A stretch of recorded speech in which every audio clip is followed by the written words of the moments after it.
Golden State Media Concepts Baseball Podcast. We cover everything Major League, from spring training to the World Series. We've got your favorite club covered, from New York to Boston to LA. This is the Golden State Media Concepts Baseball Podcast.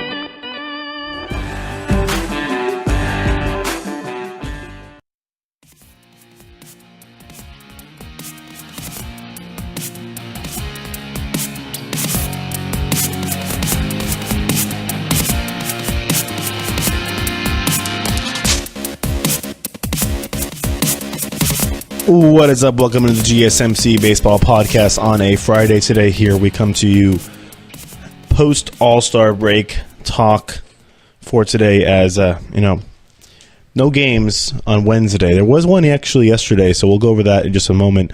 I'll give you all the we'll do the game coverage for that one. It was the Cubs and Cardinals. Probably, I'm assuming it was a makeup game from one of the games that was rained out at Wrigley Field or snowed out at Wrigley Field earlier in the year, or it could have been in St. Louis. Either way, but they played yesterday, as we'll do that in a moment. But yeah, the Cubs, they're first place. They have the best record in the National League. They did win that game yesterday. I'll tell you that now. But they've also played now 4 less games than the Brewers, who are behind them. They only have one more win than the Brewers do, but they have the loss column is the big deal, as they are 5 games better in the loss column than Milwaukee. So now I think a full 3 games ahead of them, as we'll have a full slate of action tonight and today, as we'll get restarted for they say it's the second half of the season. I say second half outlook. It's not. It's more like the final third, almost the stretch run, really, because a lot of these teams have already played upwards of 90 games, and they have about 60 to go, or 60 or 70 to go. So we'll get that right away. We'll talk about that outlook and what's been happening. We've also had some early trades. Obviously, we talked about the Machado trade a little bit last time out, as we already kind of knew what was going to be happening. Even after the All-Star break on Tuesday, Machado being traded to the Dodgers for 5 prospects. Only one of the bit. I was kind of hoping the Dodgers would get fleeced a little bit for Machado, but they only gave up one of their really top prospects.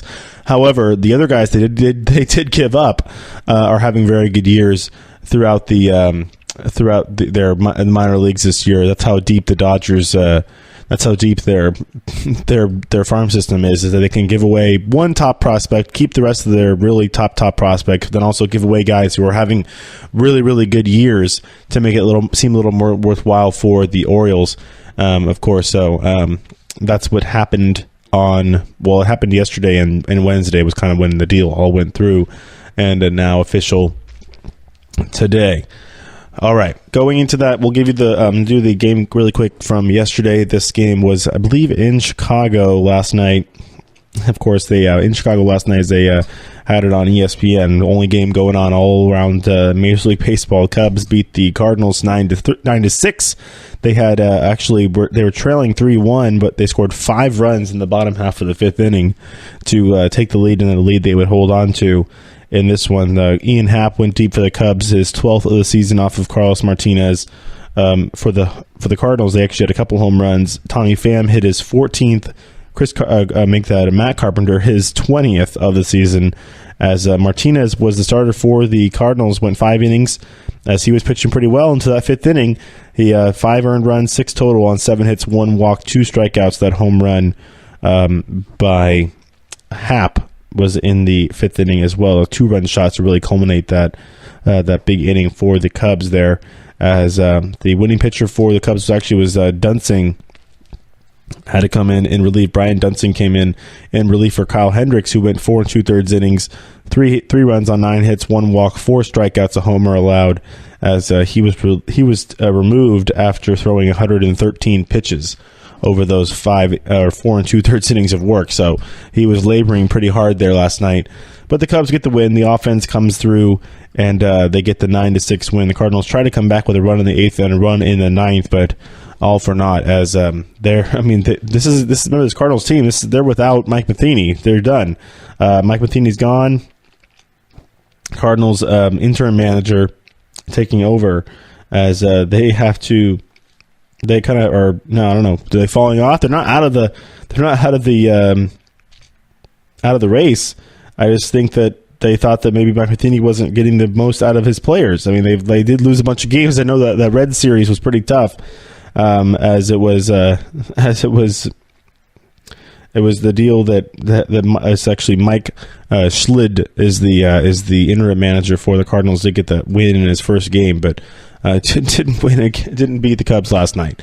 But just saying, they got to figure that out in St. Louis, whether it's going to be a situation where they go after Joe Girardi. I've been hearing his name flying around as far as replacements for Matheny for next season. So we could, or maybe even looking for this season, because it's the team that, I know they have the Brewers and the Cubs ahead of them. Kind of wild card is kind of weird in the National League right now, as they're only 4.5 back in the wild card right now, and they're only they're 8.5 back in their division. So that's a little tougher. 8.5 back in the division, 4.5 back in the wild card, with the Giants, Rockies, and Diamondbacks all ahead. All three of the NL West teams there in the wild card as well. So with Milwaukee and Atlanta as your 1 and your 2 teams, your number 1 wild card and your number 2 wild card at this moment going into the All-Star break.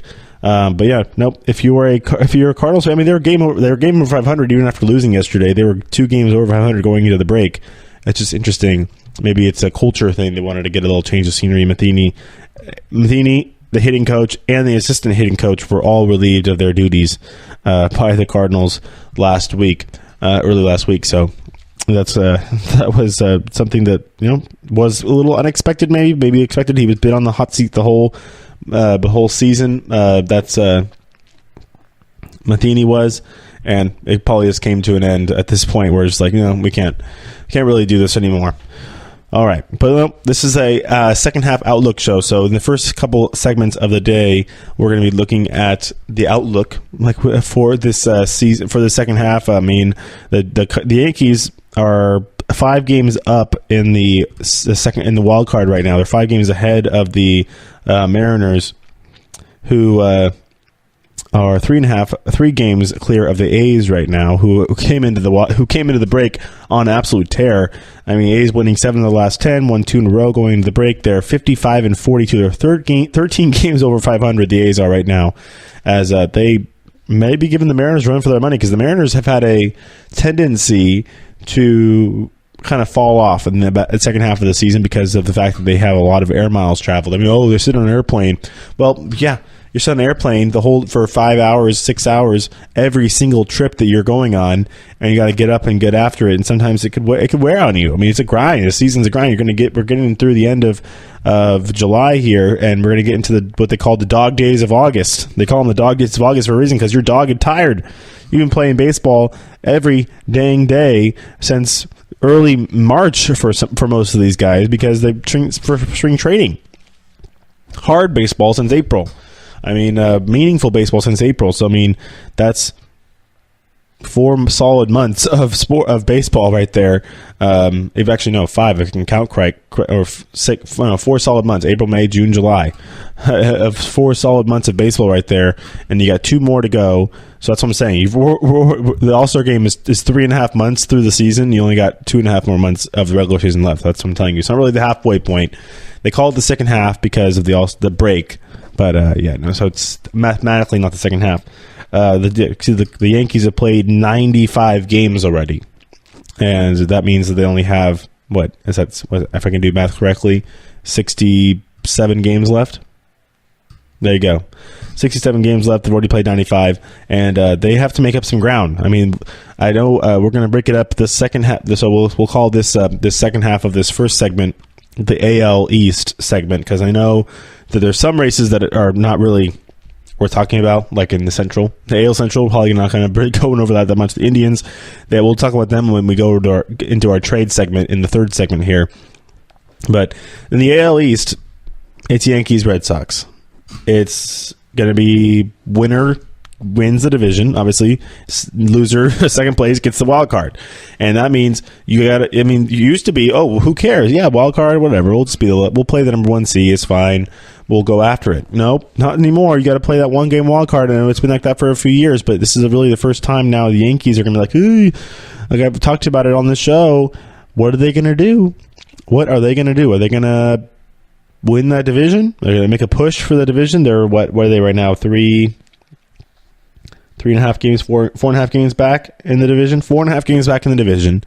Red Sox have the best record in baseball, and if they continue that, I mean, the thing is, I'm not gonna call the Red Sox the best team. You can't call the Red Sox the best team. Number one, the Astros are still there.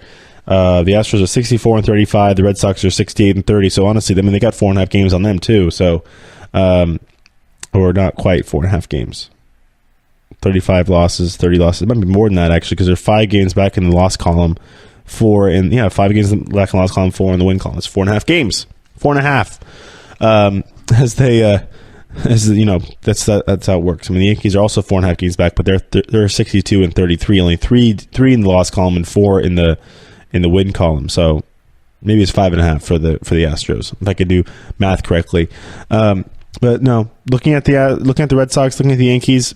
Really, you want to win that division so bad. The Red Sox, if they weren't to win the division, if say the Yankees were able to come up and get them, it wouldn't be the worst thing in the world because the Red Sox rotation is a little more designed to get through that first wild card game and then be ready to be lined up for the ALDS. So, which would likely either be against the Yankees or honestly, any of these teams.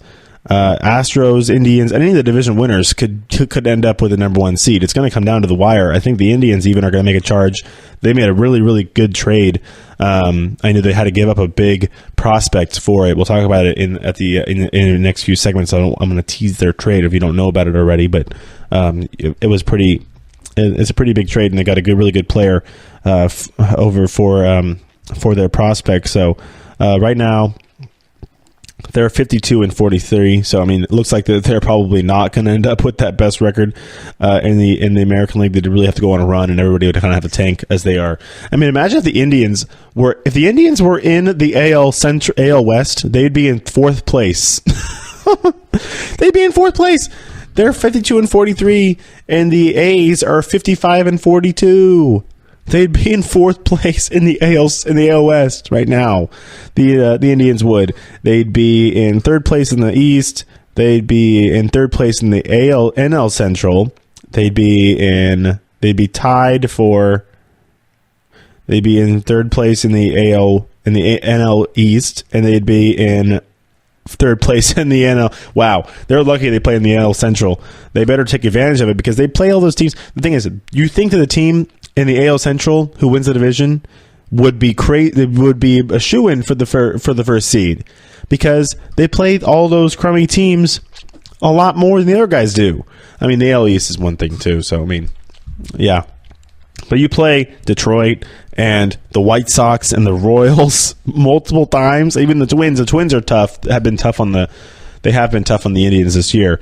But you play the White Sox, Royals, and White Sox, Royals, and Tigers 19 times a year. So 19 times 3, that's how many games are just between those 3 teams right there. And those should be your winning percentage should probably be like 75% at least. At least. I mean, that's 57 games right there. 57 games. A third of your schedule is against your division. So you should win a bunch of those games, shouldn't you? Right? So it's just crazy. That they're way beneath because the Red Sox. The thing is, I know the Red Sox play them too, but they only play them 6 times a year. The NL Central team, the AL Central team. Sorry, AL Central, and they've been taking care of them. So, I mean, we'll see how it happens. I think that the Red Sox the way they've been playing are due to be the number 1 seed in the AL, which means the Yankees would be the wild card teams, which means the Yankees would play either the A's or the Mariners in that wild card game with Severino starting, and then what? The thing is, I'm saying they win the game. It's not a guarantee. Those wild card games are crazy. You saw how the Royals beat the A's in the wild card game back in 2014, and then it ended up going to the World Series. So I mean, anything is possible in October, but he's definitely got. I mean, they definitely have to get ready to figure out who that second starter is going to be, because I'm assuming they do get past the wild card game. It's going to be at home. It's going to be wild at Yankee Stadium. They're going to probably get some big home runs. And Severino is a very good big game pitcher, and he'll probably just be fine in that game. So I'm assuming they get through the game. Then what? Sonny Gray, Game 1 LDS against the Red Sox. Masahiro Tanaka, Game 1 against the Red Sox. That's it. Who else you got? The Lyasoga? I don't know who their fourth. CC Sabathia, the Game 1 against the Red Sox? Because you're going to have Chris Sale. Hey, good luck. Have fun with it. All right, that's it for the AL East. I know we've talked about it a lot on this show. We'll go over to the AL West in the next segment, as well as going over to the NL for the whole next segment as well. So everybody stay tuned, and we'll be right back.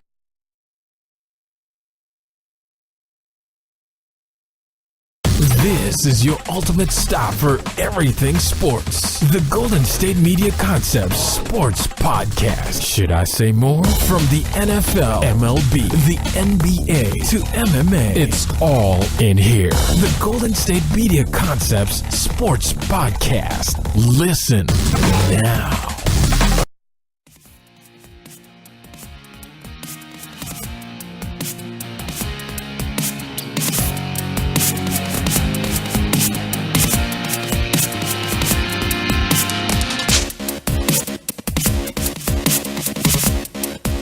All right, welcome back to GSMC Baseball Podcast on a Friday today here, as we're looking at the outlook for the second half of this season. Well, we call it the second half. I'm just going to call it the second half and just be okay with it every time I say it.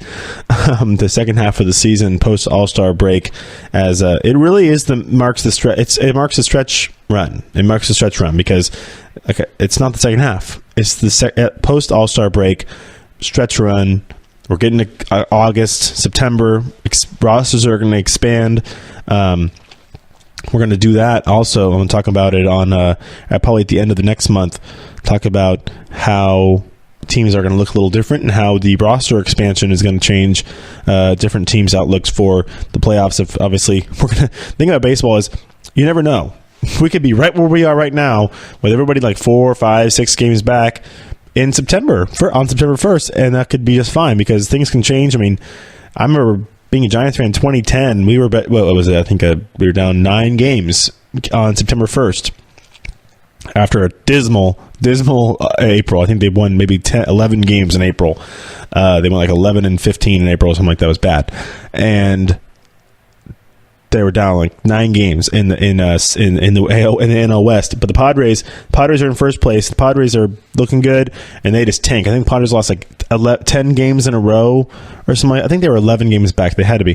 They lost like 11 games in a row. In September, Giants went on a tear.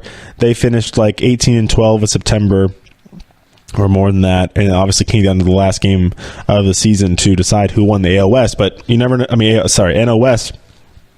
You never know what's going to happen. You really don't. Teams can go on runs. Teams can tank. The A's are in it still. I mean, it's not over. I know we're going to talk about some of the trade deadline stuff. That's definitely going to be on the show next week as we get closer and closer to the trade deadline. We have some trades to report later in the show. But, this is the outlook for the American League West. I think that the Astros are going to be just fine. They should take the West.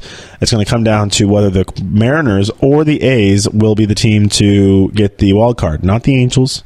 I don't need to rip on the Angels anymore. I know that, but it's the A's or the Mariners really in the American League, the entire American League, when it comes to who's basically going to play that wild card game on the road. Because, I mean, you're not going to get the home. I doubt that's going to change.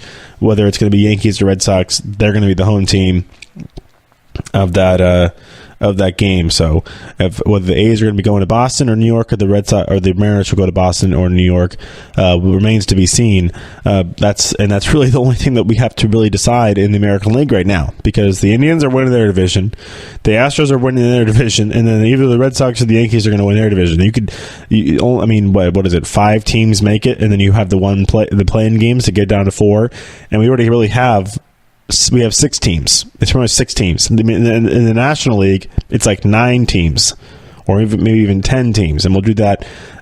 Actually, we should start doing that right now. We have about 10 minutes left in this segment. I want to go over the National League. So in the West, there's still 4 teams in it.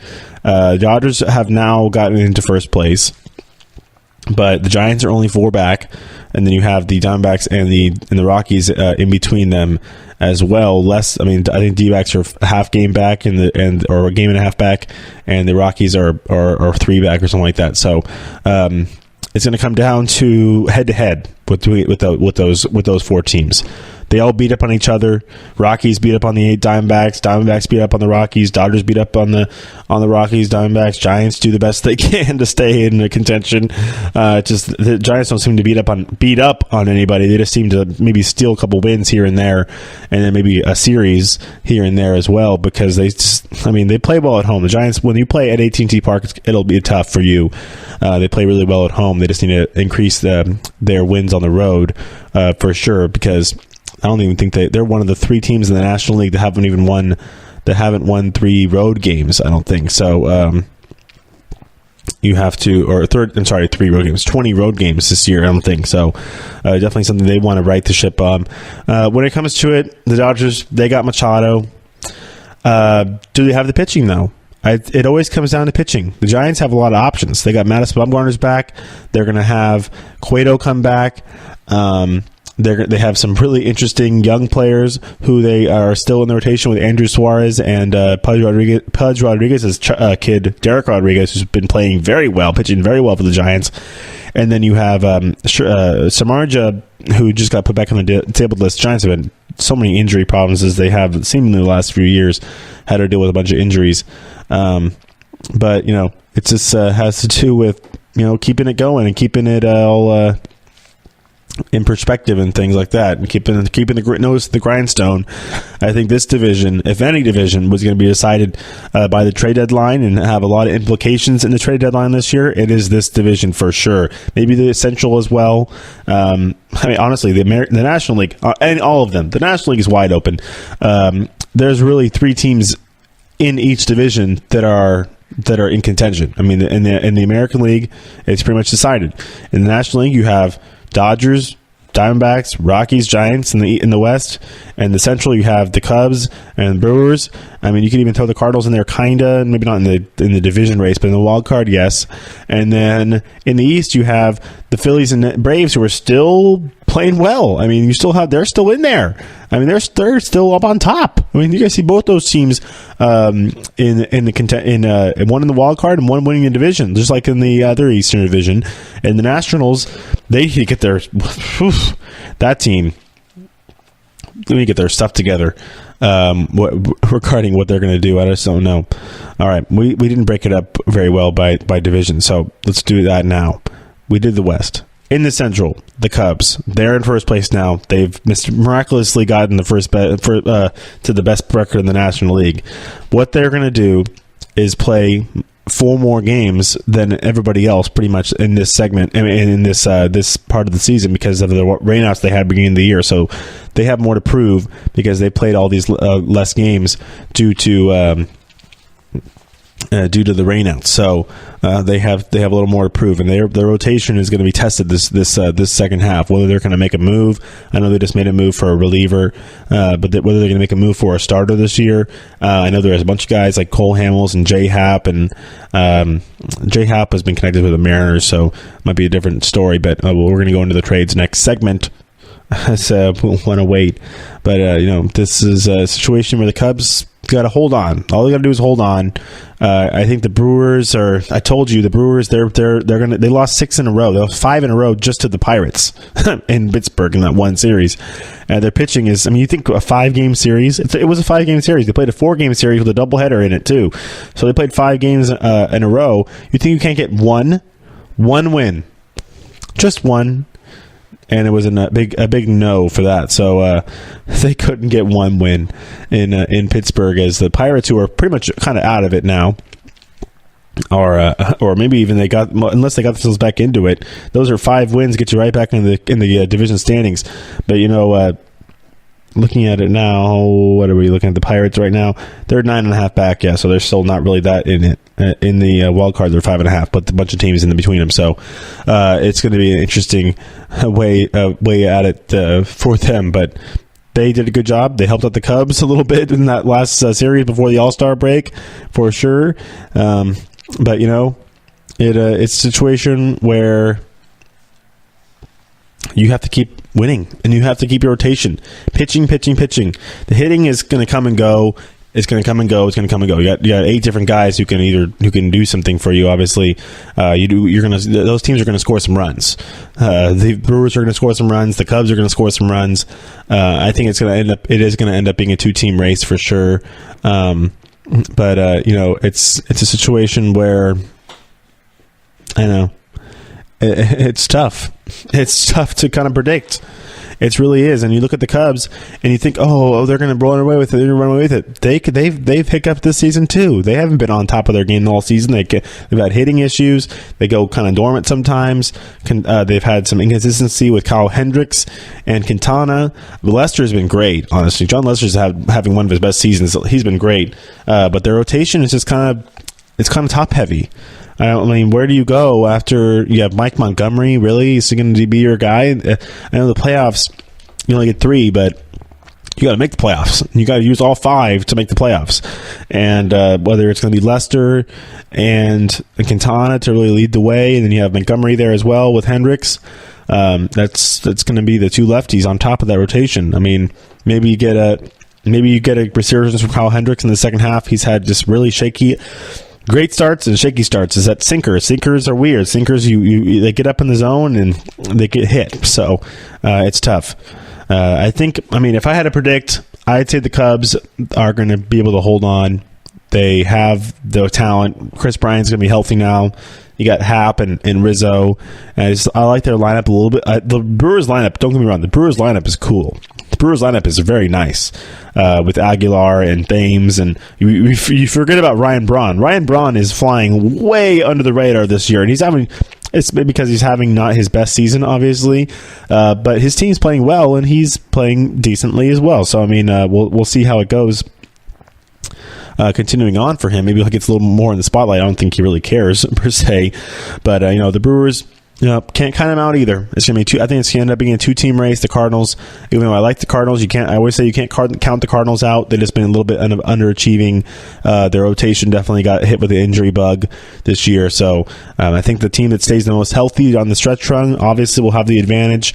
The Brewers seemingly, their rotation might be a little bit in better shape than the Cardinals, but they saw what they did at the end of the season last year. It doesn't really encourage you much at all at the end of the season. At the end of the first half, at least before the All-Star break, is what I meant.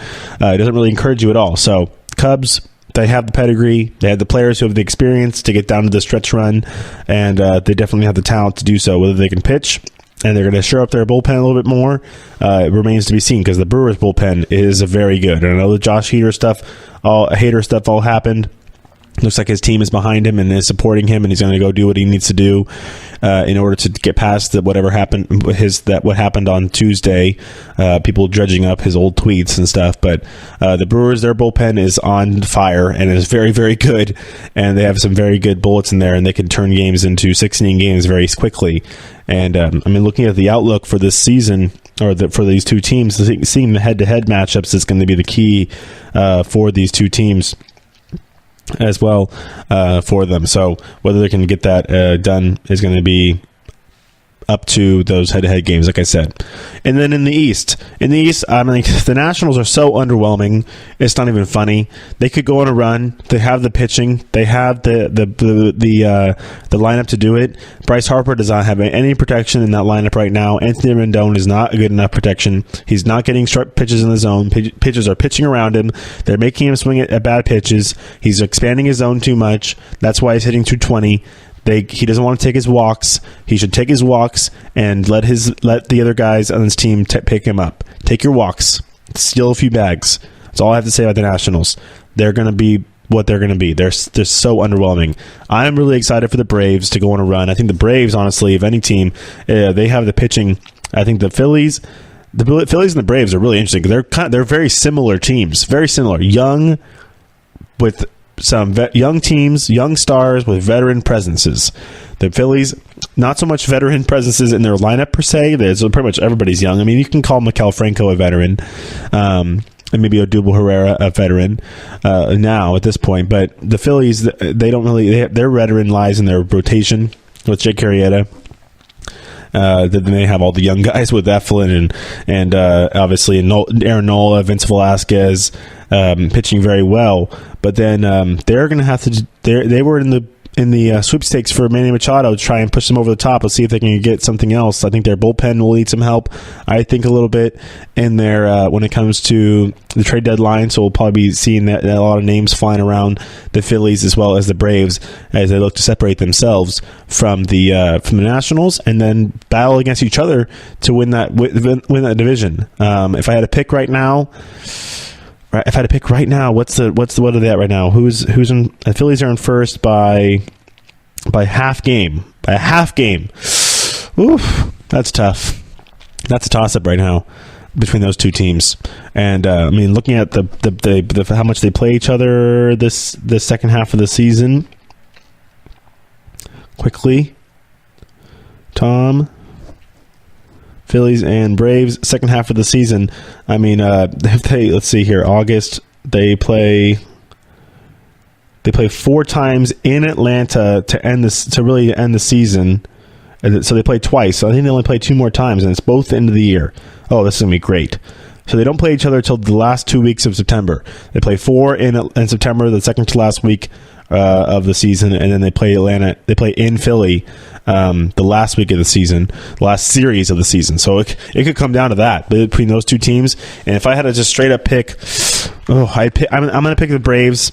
I think Acuna and Albies and Freeman and Markakis are going to get him past, and their rotation I think is going to shore up a little bit better with Tehran and the young guys. So I'm going to take the Braves to win the division. Phillies are going to get that first wild card in the National League and host the wild card game against somebody. There could be a lot of different teams there. All right, we'll come back and do some of the talk on the early trades as well as outlook for some of the trades we might see over the weekend and next week. So everybody stay tuned, and we'll be right back. Tired of searching the vast jungle of podcasts? Now listen close and hear this out. There's a podcast network that covers just about everything that you've been searching. Hey! The Golden State Media Concepts Podcast Network is here. Nothing less than a podcast bliss with endless hours of podcast coverage. From news, sports, music, fashion, cooking, entertainment, fantasy, football, and so much more. So stop lurking around and go straight out to the Golden State Media Concepts Podcast Network. Guaranteed to fill that podcast itch. Whatever it may be. Visit us at www.gsmcpodcast.com. Follow us on Facebook and Twitter, and download us on iTunes, SoundCloud, and Google Play.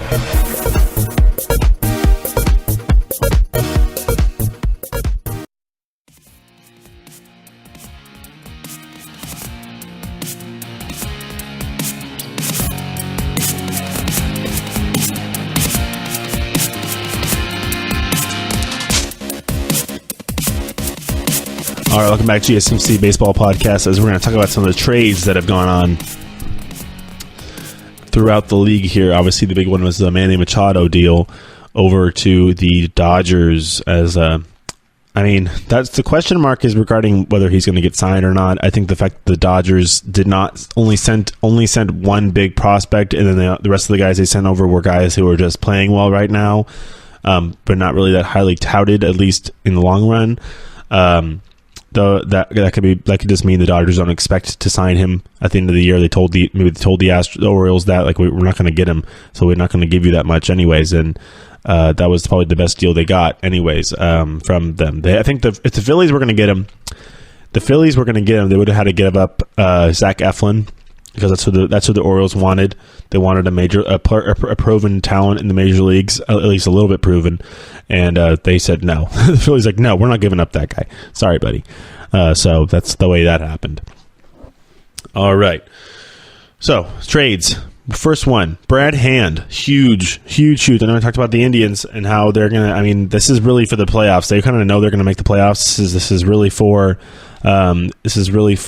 them getting ready for the playoffs and shoring up that bullpen for their run in October. And Brad Hand is a huge pickup for them. I think he was excited to go to the Phillies. I heard about the trade and it was like 2 hours after it was reported. And I looked on Twitter. I'm like, oh, Brad Hand's already changed his Twitter handle or Twitter bio to Cleveland Indians pitcher, and he already got a photoshopped picture of himself in an Indians uniform as his profile image, and it took all of 2 hours after it was reported for that to happen. So I think he was excited. Yes, I know it's lovely probably to live in San Diego. Down there, it's beautiful, but the Padres are kind of the organization right now is not where you really want it to be, but they're going in the right direction. If you think about it from a Padres standpoint, the guy they got back for, I think they sent two guys. They sent Hand and then they sent Cimber, who's actually a pretty good little righty. Drops down from the right side and really throws like kind of that low sidearm, almost submarine delivery. But they got a really good. The Padres got a really high touted, highly rated catching prospect from the Indians for those two pitchers. So if you're AJ Preller, the GM of the Padres, you got to be happy with what you were able to get back. A talent who you'll likely see in the major leagues within the next few years. So good for him to get that done. Another one was Jesse Chavez going over to the Cubs from the Rangers as he gets moved over there. I think that the Cubs were kind of expecting somebody else, but they get Chavez, and he's a guy who's had some success. He's had success with the A's when he was there as a starter. Now he's coming out of the bullpen and has shown that he can be effective against right-handers. And he goes over for the Cubs. As Joe Madden does predict that more deals will be coming as well. So it's funny. These teams are, we're gonna go for a run. We're gonna be good. We're gonna be there in October in spring training. I swear, because it always happens. It rolls around these times where teams are like, we need some help. We need some help. Whether it's injuries or just underperforming players or whatever it might be, you're probably going to figure out that you need some help, and that's what the trade deadline is, or the trade ability is for. That you have the trade deadline to do that. So make sure that everything gets done before July 31st, or you're going to have to deal with some waivers right now. So it looks like that the Chavez, this is a guy who has had a good year with the Rangers. He's 3-1 with a 3.51 ERA, 1.24 WHIP right now. So looks like that he's going to be strikes out 8 per 9 while walking just 1.9. So he throws all strikes. Has had some issues with maybe giving up some runs, getting hit around a little bit, but in a new league, he's gonna have some advantages because people have not faced him and can definitely use that as an advantage. All right, going through the rest of this, those were the two big early trades. If anything has happened since then, you'll be hearing it here on the show, and as well as we look at our Ken Rosenthal. We got to go our Ken Rosenthal report here. Ken Rosenthal signing, as you have him, of course, reporting on most everything that's going to be happening. So Jesse Chavez, he was traded for Tyler Thomas, a left-handed pitcher, a left-handed reliever that's going over for him. All right, and then that's Cimber is going over for the that's right. He's that really gets low. You watch some of his stuff. That's the Indians trade there. All right. So So then, by the way, who's the guy? It was a Mejia. Was it the Francisco Mejia? Yeah. So that's the guy who's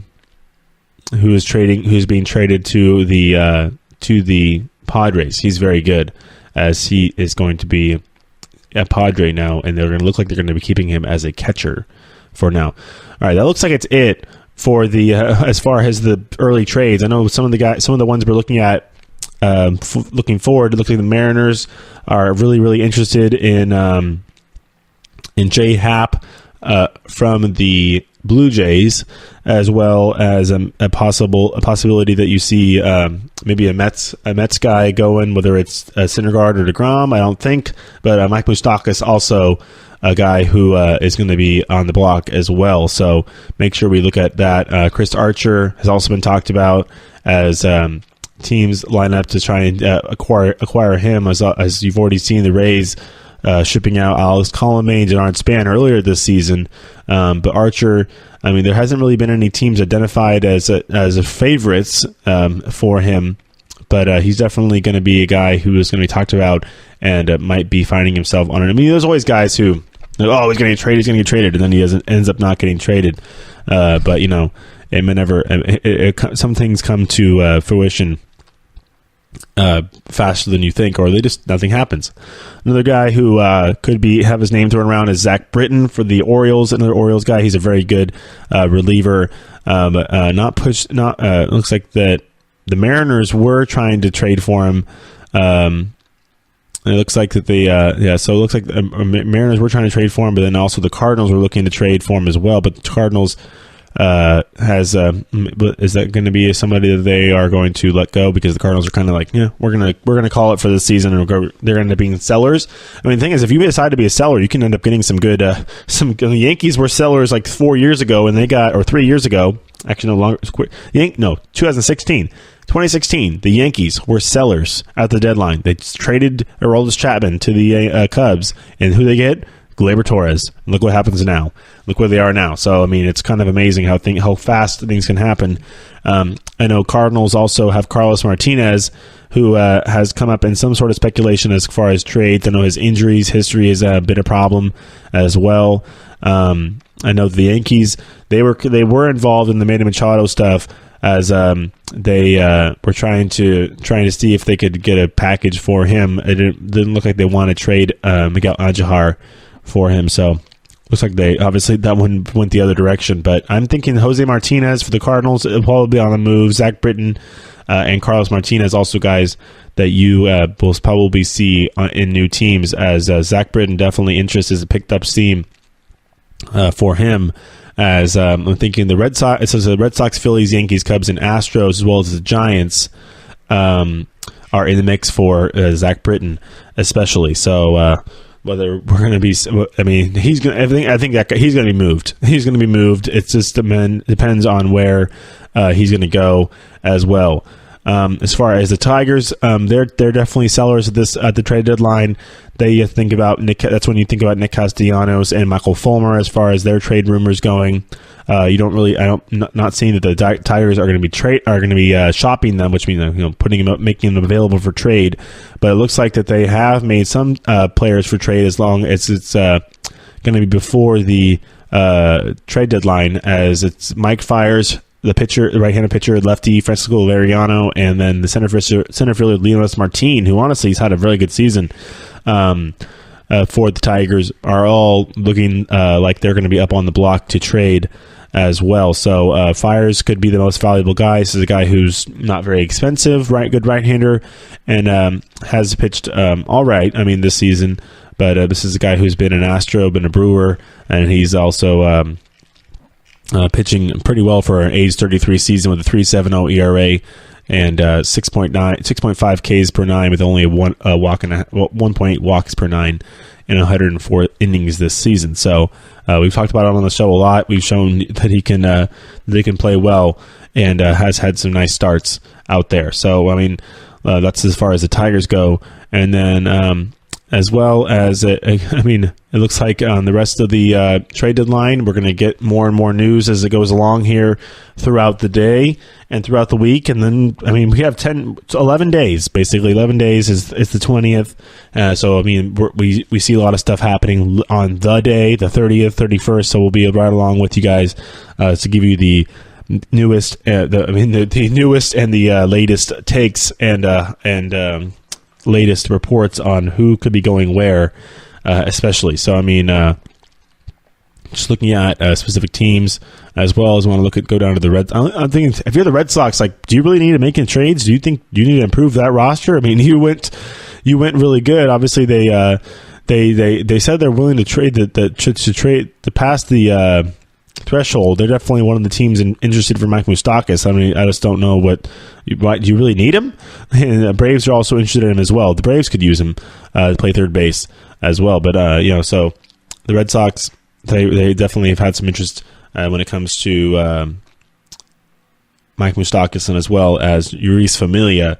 But we'll see how it goes throughout the rest of the week as it's like I said, things heat up and then they cool down and they pick up steam and then they lose steam. So it's all the analogies, all the little cliches happen every year on the trade deadline, and then we'll see what happens on July 31st and when everything is said and done, and we'll be here to talk about it especially. All right, last segment of the day, we're going to go over the games for this weekend. We're back to baseball as we have games tonight, and then we'll cover the ones, we'll preview the ones from for tonight, and then, of course, Saturday and Sunday as well. So everybody stay tuned, and we'll be right back for the last segment of the day.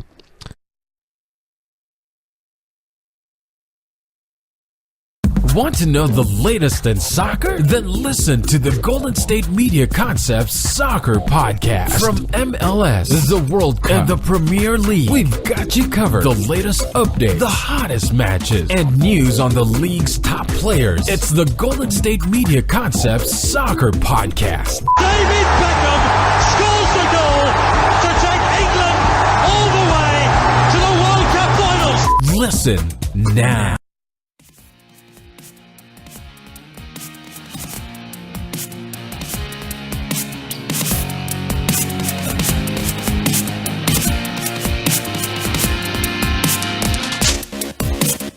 All right, welcome back to GSMC Baseball Podcast, the final segment of the day today. So we're going to go over the games for Friday, Saturday, and Sunday, as we'll start with the Bay Bridge series getting started again, as they had actually 3 games before the break, and then they're going to play 3 more games, this time in Oakland, as they did the 3 in San Francisco last weekend. So starting out today, it's going to be Derek Rodriguez against Edwin Jackson from the Oakland Coliseum. Rodriguez is 4-1 with a 2.89 ERA on the year. He's been very good for the Giants in his rookie campaign since being called up. And then Edwin Jackson is 1-1 with a 2.59 ERA since being signed by the A's and being put in that rotation.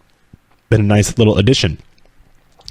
The Cubs and Cardinals get going again as that games get started in just about an hour or so. The day baseball from Chicago, as normal on a Friday.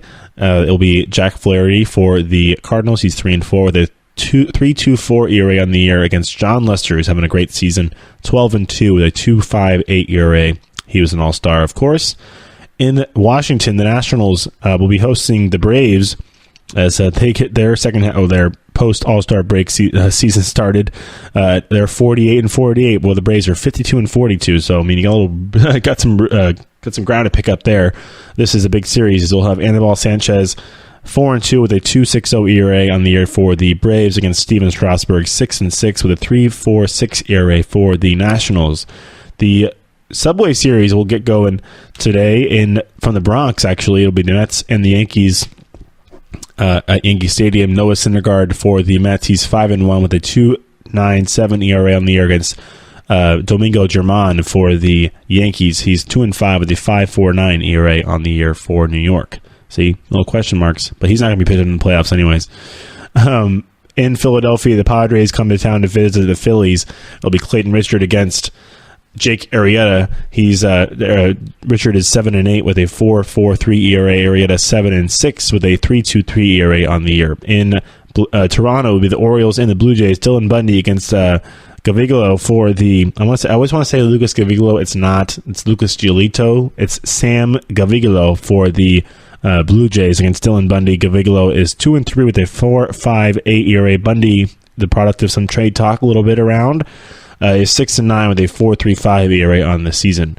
In Detroit, the Red Sox come to town to visit the Tigers. David Price is 10-6 with a 4.42 ERA on the year. He gets the start for the Red Sox against Matthew Boyd, who's 4-8 with a 4.76 ERA on the year for the Tigers. In Florida, it'll be the Battle of Florida.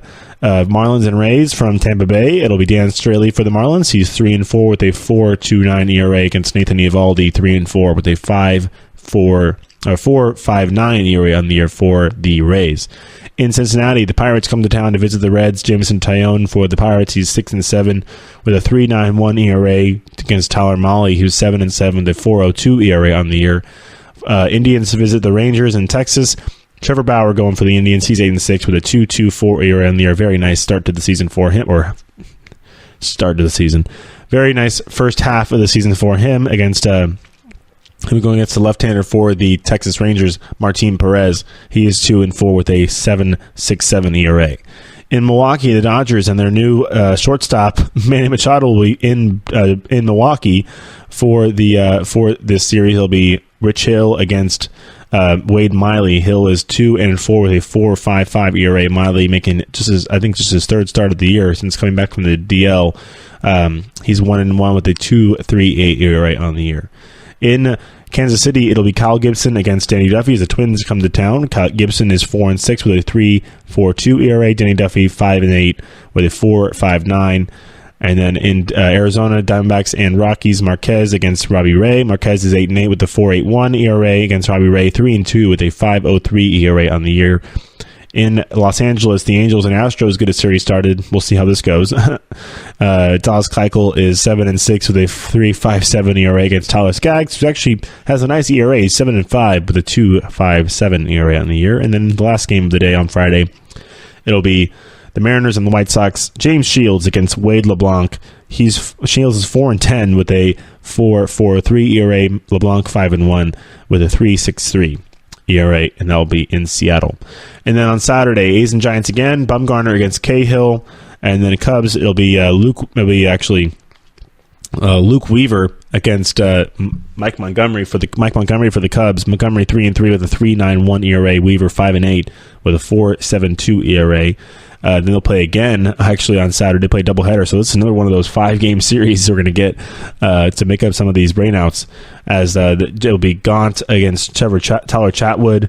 Gaunt is 3-3 with a 3.49 ERA. Chatwood 3-5 with a 5.04. The Subway Series again. It'll be Steven Matz against Sonny Gray. Both guys looking to have better second halves. In Toronto, the Orioles have not announced a starter yet, actually, for Saturday's game. But whoever it is will be facing Marcus Stroman, who looks to really have better post-All-Star break performances. In Detroit, it'll be Mike Fiers going against Brian Johnson for the Red Sox. The lefty is 1-2 with a 4.20 ERA against Fiers, 6-6 with a 3.70 ERA on the season. In Tampa Bay, the Rays and the Marlins.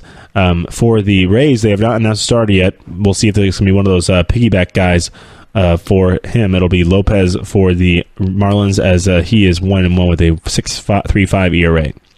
In Washington, D.C., Sean Newcomb goes again for the Braves against Gio Gonzalez. In Philadelphia, the Padres have not announced a starter, but whoever it is will be facing Vince Velasquez. He's 5-8 with a 4.39 ERA. In Milwaukee, Clayton Kershaw gets another start to start off his second half. He's 3-4 with a 2.74 ERA. Interesting record for Kershaw. Not very normal ERA, but interesting record. He'll be facing Chase Anderson, who's 6-7 with a 3.78 ERA. In Cincinnati, Nick Kingham against Anthony DeSclafani. In Kansas City, the Twins and the Royals again. Lance Lynn against Jacob Junis. In Los Angeles, the Astros will throw out Justin Verlander, and the Angels will go out with Nick Tropiano. And that shows you why the Angels aren't making the playoffs.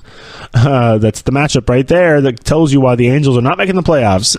You have, Tyler Skaggs is great. It's fine. But you got Justin Verlander against Tropiano. Okay, where's your star power? In Texas, it'll be the Indians and the Rangers again. Carlos Carrasco against Bartolo Colon. See, that's would be. Carlos Carrasco is the, third starter for the Indians? The Angels would love to have him as their first or second starter. And in Arizona, the Diamondbacks and Rockies again. Kyle Freeland against Zach Godley for the D-backs. And in Seattle, it'll be Sean Covey for the White Sox against Felix Hernandez for the Mariners, as they look to separate themselves a little more from the A's, as they've now kind of squished together a little bit. Actually, that's interesting. I want to look at that really quick because the AL West is going to be interesting. Is the only interesting in the AL West is the A's and Mariners. I do want to see the head-to-head games between those two teams coming up. As the A's, like I said, the A's play the Giants at home, and they go on the road for 4 against Texas. Should be able to handle that. Then go to Colorado before they come home. They play a lot of home games. They only play 10 road games in August, and everything else is at home. So they play like 15 or 16 home games in August, and they'll be playing the Mariners in the middle there at home. So they have a Mariners series at home in the middle of August, and they also have a 4-game series at the end of August, beginning of September, before they will go to Seattle at the end of the year. Second to last series of the season will be in Seattle for the A's. So that's an interesting outlook for them, as they're going to have some head-to-head games to make up some ground, as well as some easier soft spots in their schedule to make up some ground as well. The Texas series should be good. They have Detroit coming back at home, and then Toronto as well, and then Minnesota in there as well, and some more games against the Rangers, as of course they play their own division. Baltimore at the end of the year, Tampa Bay at the end of the year, LA at the end of the year. The A's should be able to handle the Angels. If the A's are going to make the playoffs this year, they should be able to handle the Angels. I mean, I think the A's even have a better rotation than the Angels do. I mean, just even though they're all homegrown guys, pretty much Sean Manaea, Frankie Montas. I mean, even Trevor Cahill. I mean, sometimes you can't find much better on the Angels. I can't. I'm going to continue to rip the Angels until the playoffs.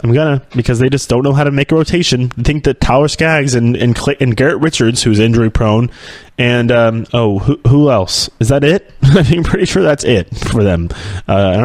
Nick Tropiano and Nick Ramirez and Jaime Badia. That's who they got. I mean, who was their starters? Who they think they were going to run with to make the playoffs? They're the best player in the league, and they can't get some pitching to back him up, because you can have as many hitters as you want. You know how many hitters the Astros have? 8. They have 8 of them.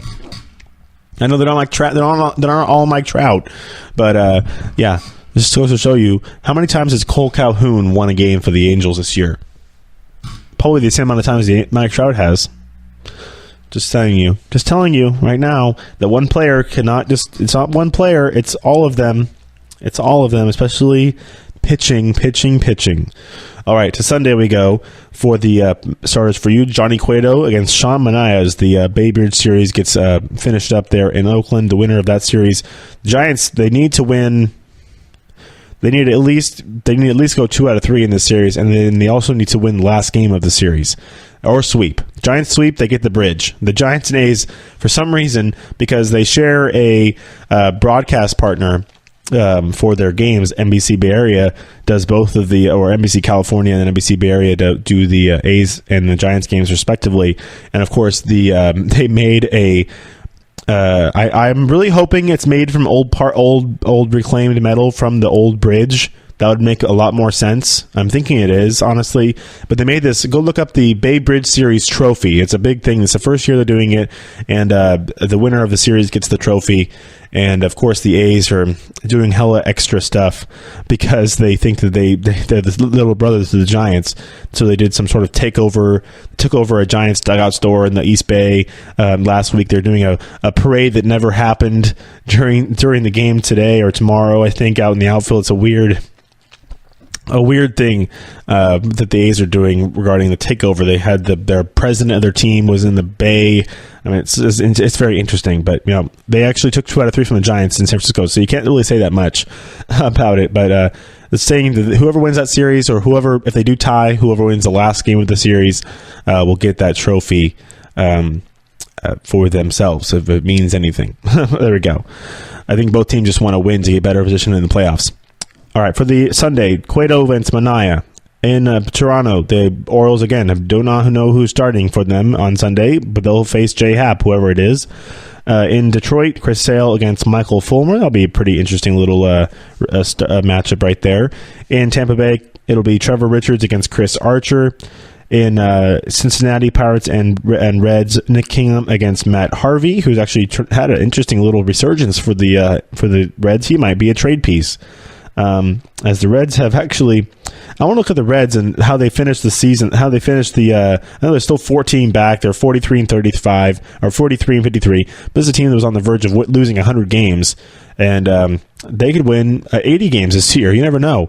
That's something that could happen because they actually played really good ball at the end of this at the end of the first half a few weeks ago. So they look out for the Reds. In DC, Braves and Nationals. Mike Foltynewicz against Max Scherzer. That's a big great start. I'm surprised I didn't get to it. That I didn't get a Sunday night game, but we'll see. I bet you Mets and Yankees, $5. Bet you. In San Diego, or actually in Philadelphia, Padres and Phillies. Padres do not have a starter yet, but they'll face Nick Pivetta, whoever that is. In Milwaukee, the Dodgers and Brewers. Alex Wood against Suter for the Brent Suter for the Brewers. In Minnesota, in Kansas City, sorry, the Royals and the Twins. Jake Odorizzi against Keller. That's the young right-hander for the Royals, Brad Keller. In Chicago, Cubs and Cardinals finish up their 5-game series. In Chicago, Miles Mikolas against Jose Quintana. In Texas, the Indians and the Rangers. Mike Clevenger against Cole Hamels. In LA, it'll be the Astros and the Angels. Lance McCullers against Andrew Heaney. In Seattle, the White Sox and Mariners wrap up that series. Ronaldo Lopez against Marco Gonzalez. In Arizona, the Diamondbacks and Rockies. Rockies do not have a starter announced yet for Sunday, but it'll be Zach Greinke for the D-backs. And then the Sunday night game, I won all the bets. Whoever bet me that the Sunday night game would not be the Mets and Yankees, it is going to be the Mets and Yankees, like I said. Shocker. Jacob deGrom against Masahiro Tanaka, which is a great matchup. Actually, I'm fine with that. So that's what's going on Sunday night baseball on ESPN, the Subway Series from Yankee Stadium. Jacob deGrom against Tanaka. deGrom, I'll give you his. He's has a cool 1.68 ERA, 5-4 on the year, which is weird. Against Tanaka, just no run support. His team is not very good. Against Tanaka, who's 7-2. There's show you with a 4.54 ERA on the season. All right, I'll wrap it up. See you guys on Monday. Enjoy your baseball over the weekend, and we'll talk about some more trades on Monday and then a recap of the games, of course, as usual. So back on Monday. Have a good week. Talk to you later. Bye. You've been listening to the Golden State Media Concepts Baseball Podcast, part of the Golden State Media Concepts Podcast Network. You can find this show and others like it at www.gsmcpodcast.com. Download our podcast on iTunes, Stitcher, SoundCloud, and Google Play. Just type in GSMC to find all the shows from the Golden State Media Concepts Podcast Network, from movies to music, from sports to entertainment, and even weird news. You can also follow us on Twitter and on Facebook. Thank you, and we hope you have enjoyed today's program.